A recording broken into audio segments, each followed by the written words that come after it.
What's cracking with your snacking snacker stars? It is me, the BRE, the man in the backwards hat, Brandon from the sAs, the Snack Food Appreciation Society. Ladies and gentlemen, glory, glory, hallelujah. A wondrous day has come. It is the return of the ORT on OTR. That's right, the old red truck, after almost a 5-month absence, has made its way back to OTR. And ladies and gentlemen, I couldn't be happier about that. So I'm going to check out one of my favorite places in my favorite truck. Also, stay tuned for Nova Pro Pumpkin Spice Lariat report right after this review. Be right back right after this on OTR. Man alive, does it feel good to be looking out the back window once again. Ladies and gentlemen, you are looking live at Arby's on the corner of Beauregard Street and Route 236, Little River Turnpike, here in beautiful Alexandria, Virginia, ladies and gentlemen, across the street from the business park that has the Japanese restaurant and the pizza place and the kebab joint, behind the gas station and across the ways from the hotel that has the IHOP in it. Today I am back at Arby's for one reason and one reason only, and that's one reason out of 3. And that is one of their brand new deep fried turkey sandwiches, ladies and gentlemen. I have tried the other two. I have tried the deep fried club and I have tried the Cajun version of the deep fried turkey sandwich. Today I am checking out what they are calling Arby's deep fried Gobbler. And there it is in all its glory, ladies and gentlemen. And what this pertains and contains are the following. First of all, you'll see on top you've got some honey wheat bread that is, relatively pedestrian looking. Open it up. You see pepper bacon over there and also a cranberry spread. You've got the deep fried turkey, and then under that you've got other things like lettuce and tomato, which to me don't belong on this sandwich. And then you've also got a spicy honey mustard, a spicy brown honey mustard at that. $7.49 for this sandwich. I also added an order of 2 potato cakes there. Those are about $1.99, so $1 a piece for your potato cakes. And all of that came to $10.05 after tax.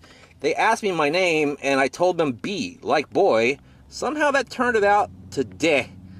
Anyway, alright guys, I'll be right back right after this to celebrate the return of the old red truck and more on OTR. Ladies and gentlemen, welcome back to this exciting edition of OTR, welcoming back the old red truck to the show. Ladies and gentlemen, checking out the Gobbler this week. If you have checked out any sandwiches around the autumn season in various places, there's various versions of this sandwich. There is, of course, the Gobbler from Wawa. There is the Bobby from Capriotti's. And if you're a fan of the TV show Friends, you will remember Monica's Thanksgiving sandwich with the moist maker, huh? Well, this one doesn't have a moist maker because there's no gravy in it, and that's the one thing I really think this is missing before I even try it. I was here over the weekend with Kevin Ford, K Ford from Nova Pro Wrestling, the play-by-play announcer, and we both tried a couple of these sandwiches, not the Gobbler. I tried the club, and I think he had the Gobbler. He liked the Gobbler. The club was okay.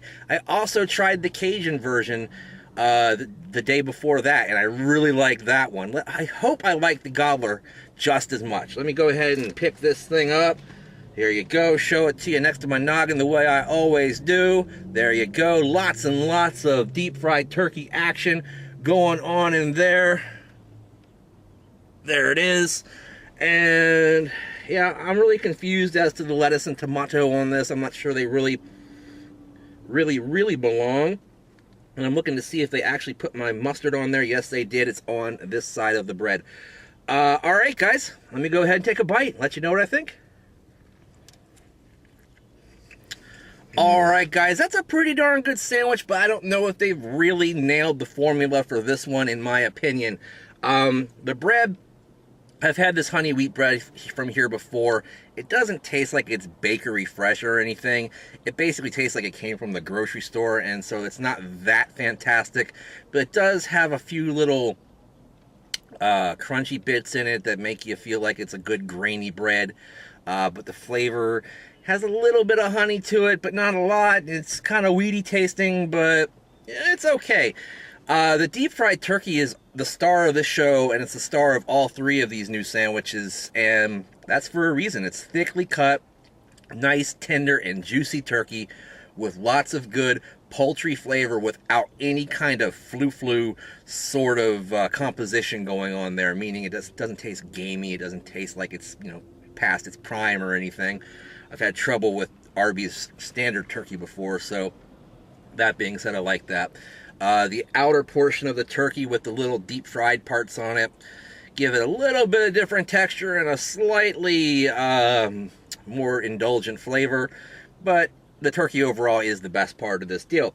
This cranberry spread that they have on here is very sticky. I would prefer just a regular slice of jellied cranberry sauce, the gel, or even real cranberry sauce with the cranberries in it, rather than this cranberry spread, which has a decent flavor, lending closer to sweet than it does to tart. And I think I would like it a little bit more on the tart side too. So I'm not a big fan of the cranberry spread in this particular case. The Swiss cheese on there, which I didn't mention when I was telling you about the sandwich before, gives you a nice sort of dry, sharp cheese flavor to sort of balance out that cranberry a little bit, and that's a good thing. I wish that it were slightly meltier, though. I think that would give this a better comfort food sort of feeling to it. The mustard gets drowned out by the fact that it's on top of the lettuce and tomato and not, actually intermingling very well with the turkey. You really gotta get your ingredients mixed up in your mouth and create a big, massive fugue of Thanksgivingness basically in there before you get to that spicy brown mustard. And at that point it tastes pretty good, but I think it needs to be a bigger part of the sandwich some way or another. Again, you're missing gravy, guys. There is no moist maker in this thing. Gravy is what would make this thing a lot better. It would give it a lot higher score. The lettuce and tomato are completely useless in this sandwich. Don't think they belong whatsoever, because this is supposed to sort of be like a Thanksgiving leftover sandwich. Who has lettuce and tomato as part of their Thanksgiving feast? I don't. Do you? I don't know. Anyway, maybe throw some stuffing in there too, and you really got something going. But in this case, I think I'm going to go ahead and give this, when you think about the fact that it's $7.50 for it, doesn't have any gravy, has some weird lettuce and tomato in there, the mustard is kind of drowned out, then basically this is going to be about a 2/3 of a thumbs up. I was thinking about giving it 3/4, but it's got a little more going against it than it has going forward. With that said, I think my favorite of the three of these sandwiches is the Cajun one, because that Cajun sauce is really, really good, and so is the Cajun seasoning they put on the turkey. That thing is a hit. The onion straws really help make it too. Thanks for watching OTR this week, my friends. So happy to be back in the old red truck. This may be a limited time engagement. The old red truck still needs a little bit of work, guys, and I got to get it inspected by the Virginia State fascists or whatever they are. I don't know what they are, but yeah, I got to get the inspection done by next week, and also get the tags done, which requires emissions and all kinds of stuff. Anyway, out of my personal life and back into yours. Thanks for watching, guys. Check out the SAS group on Facebook. Leave comments down below. While you're below, click on the link in the description, and get you to that Facebook group with hundreds of the coolest people in the world that are in there, and you should be too. Why aren't you? Also, follow me on Instagram and Twitter at Brandon Reich SAS. When you do that, you make sure you check out all of the action by hitting hashtag Snack Society. That way you know what you're eating. Well, you should know what you're eating, but you know what I'm eating, and I know what you're eating too. So, with that said, like, favorite, share, subscribe. Stay tuned for the Nova Pro Pumpkin Spice Lariat preview. I'll see you next time. Bye-bye.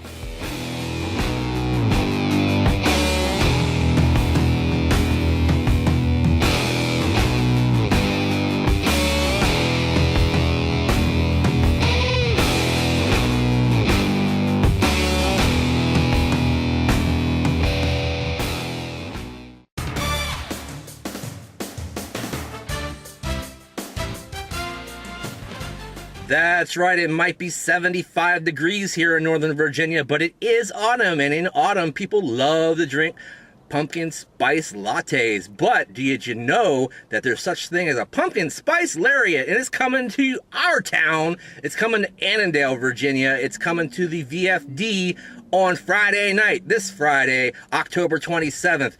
8 p.m. bell time, doors open early at 7:15. Be there for all the pre-show action. Ladies and gentlemen, a huge card for you coming up with this autumn super card. You have the debut of DJ Z. You may know him as Zima Ion or some other name from TNA/Impact/GFW Wrestling, whatever they're called this week. He's going to be taking on another TNA and Impact veteran in Sanjay Dutt, Mr. Nova Pro, in a big match to celebrate his debut in Nova Pro Wrestling. DJ Z, a big debut there. Also, ladies and gentlemen, intergender action, battle of the sexes. Jordan Grace, the powerlifting superstar that she is, will be taking on one of the hottest independent pro wrestlers in the country right now, Fred Yehai. And Fred Yehai apparently is also going to be taking on Papa Hales in a big Connect 4 challenge, perhaps during intermission.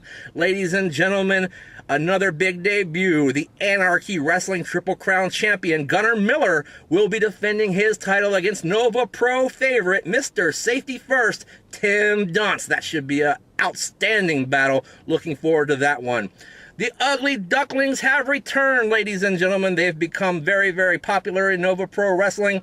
They're going to take on another very popular team in Eric Royal and Chet Sterling in a big rematch from Cool for the Summer, back in the summer, and that should be an outstanding battle as well. Then, ladies and gentlemen, PWI Ultra J champion Logan Easton LaRoe has thrown down a challenge to anybody who thinks they can beat the champion of the 1%. See if anybody can break behind the gated community and take away that Ultra J crown. Ladies and gentlemen, I wonder who it will be. It should be exciting action in Annandale. Also, another battle of the sexes. This one is pick your partner action, as Brittany Blake has picked her partner, the MMA master John Kerman, and she's going to take on Angelus Lane, who has been tearing up a path in Nova Pro Wrestling, ladies and gentlemen. Angelus Lane has chosen as her tag team partner Dominic Guarini, the Bone Collector. And ladies and gentlemen, they teamed up this past weekend to take on one of Nova Pro's biggest and baddest tag teams in the Carnies in another promotions battle this past weekend. They came out on top, so I feel like they have the advantage going into this match against Blake and Kerman, but we will find out this Friday night. Also, ladies and gentlemen, on the card, you got Bobby Shield of the One Percenters versus Trip Cassidy of the Carnies. Also on the card, Faye Jackson, Bo Crockett, and the return of Sugar Dunkerton. More. Lots more coming up this week at Pumpkin Spice Lariats at the Annandale, not Alexandria, Volunteer Fire Department. Also, it's dress up like your favorite wrestler night, as Halloween is just next week. So make sure you be there. Annandale, Friday night, 8 p.m. Be there.